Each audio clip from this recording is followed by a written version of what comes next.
I would recommend that we hire an outside.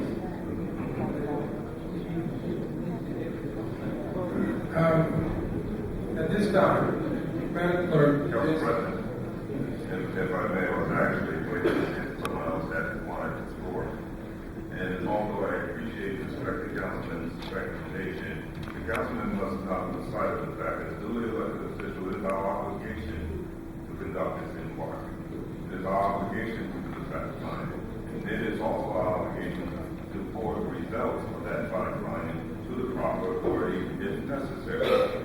We cannot move forward with the assumption of guilt. We have to move forward in a fair and impartial way.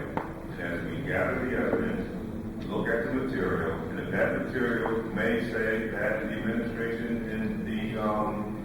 and the staff did nothing wrong, we have to be willing to accept that also. But it may say that it needs to be moved on to a higher authority. We cannot relinquish our responsibility and our duty as an elected official, as part of the legislative body, the lawmakers of the city, and pass the buck to someone else.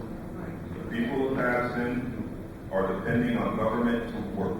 They're dependent on government to be functioning. They have lost faith in this local government, and it's our responsibility to restore that faith. And the way you do that is to continue with this process. I would agree with Councilman McCoy.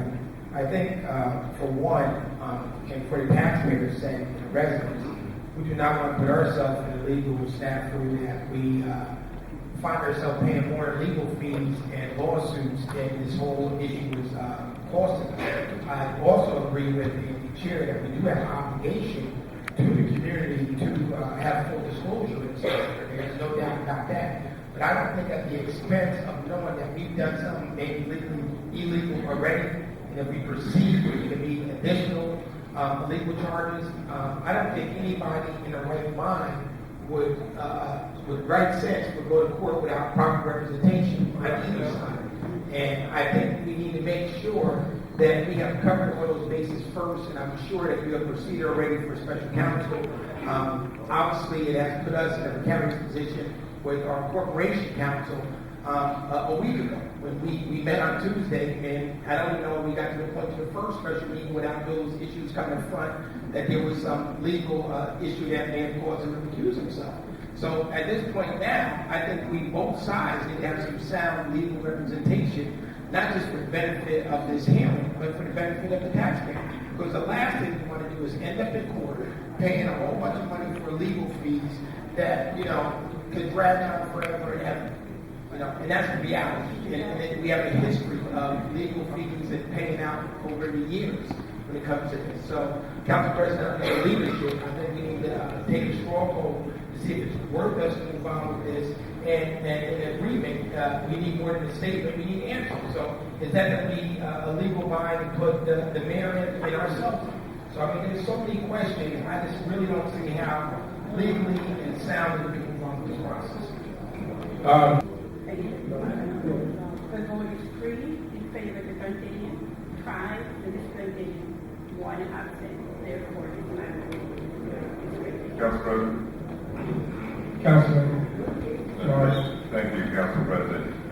So therefore, since we officially suspended the committee of the whole and we're functioning outside the committee of the whole process, and the mayor wants an opportunity to address this council as well as the people gathered here, he can do so. Since the committee of the whole process has been officially suspended, he can take the opportunity to make a statement, address the council and or the public, and can also take that opportunity to answer questions if he so desires outside the committee of the whole process. So I will offer that invitation to the mayor at this time. Mr. Mayor?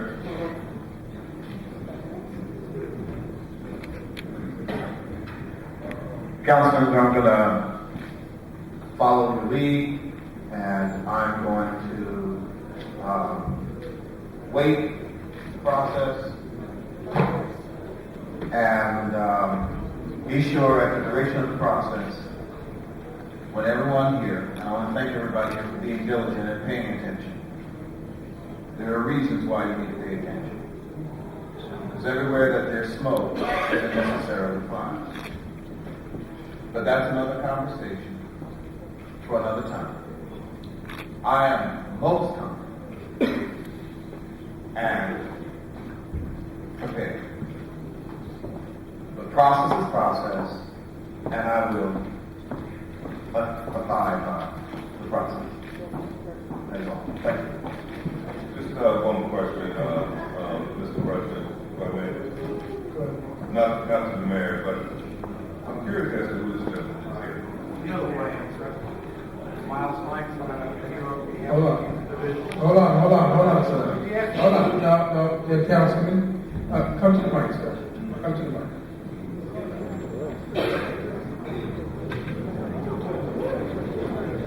Now, before we go on, sir, I'm going to ask your name, address, and then you can go on. Well, first of all, I don't have to say anything at this point, but I will. The fact is that I'm sitting here, my name is Miles Feinstein. I'm representing at least Mr. Thomas at this time. I think you made the right decision because in addition to suits, I'm going to order the transcript. In addition to civil suits, I think everybody should understand. If you make certain findings, as you said before, they're sent up, and there's not proper counsel and so forth, it could jeopardize anything that happens thereafter. It's called in law, Wong Song versus the United States, the fruit of the forbidden tree. So I think you really made the right decision, so there can be counsel. If the attorneys are here to object, if the questions are fair, and also so you can get the proper advice. That's who I am. That's why I'm here. I didn't mean to interfere. I kept silent over here, except when I talked to the gentleman over here a couple of times, as I have a right to do. You do. That's why, Council President, I asked that Mr. Feinstein, I was curious as to who he was, and you're wrong, sir. I did not know who you were. Well, I don't know you, which is why I asked. I did see you engage in a conversation with the administrative staff, so I became curious as to what the nature of that conversation was, because you broached that beam, and once you broached that beam, I'm not I'm just simply saying. Just to refresh your recollection, it was only a couple of months ago when I called you as a witness in the Vera Ames case.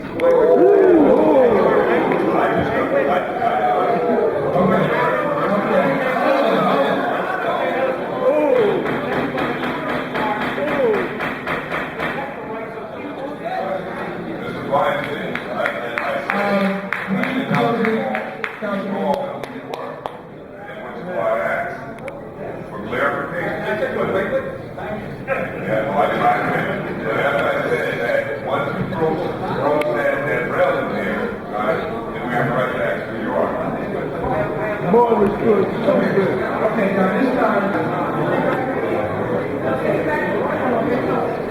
Yes.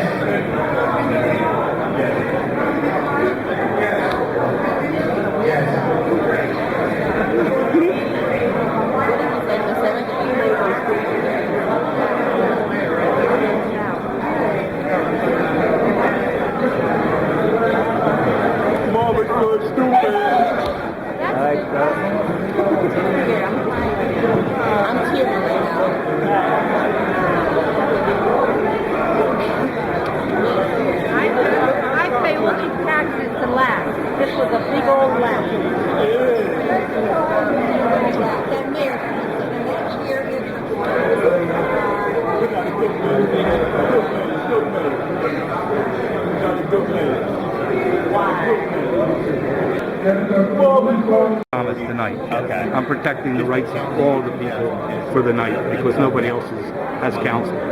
So I'm going to say all people, all the department heads, everyone who's been called. Right, because they're unrepresented right now. And when they start talking about sending it up or a censure resolution before evidence, that's not. Right. Charlie doesn't have to pay me a cent. I believe in him, and he hasn't paid me a cent. Okay. But as far as I'm concerned, I'll go to. I'll do anything I can, no matter what it takes, to clear his name because he's a great person and an honest guy. Okay. Miles, what do you think about the proceedings, the whole thing? This? Well, I don't usually deal in this. I deal in criminal defense, which I've done for a long time, former president of Criminal Defense Lawyers of the state. You know my background and everything. That's why I love dealing in a court of law. This is pretty disgraceful how the way they're talking, the limited time I was here, that to proceed with a hearing without being represented by counsel, without protecting the rights of other people, saying they want to pass a censure resolution, and yet they haven't heard any evidence. What did you tell Ken Morris? You said you had called him as a witness? Vera Ames, the councilwoman here. Right. Get your clips. He covered it. We had a lot of fun. Okay. I represented Vera Ames. Okay. He testified for us only a couple months ago.